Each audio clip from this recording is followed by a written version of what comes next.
hvítum og svörtum búningi.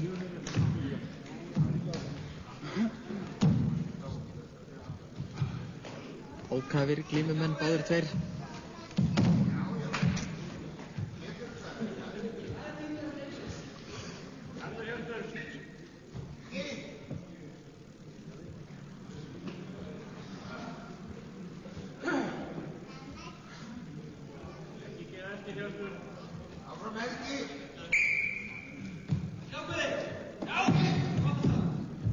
Þarna reiddi Helgi Krækju, Eyþóri búinn að smita út frá sér, það eru ýmsir.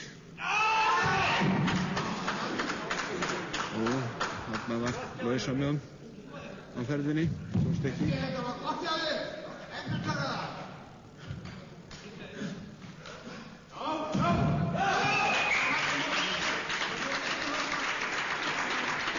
Og niður fór hann á lausamjöðunum fyrir rest.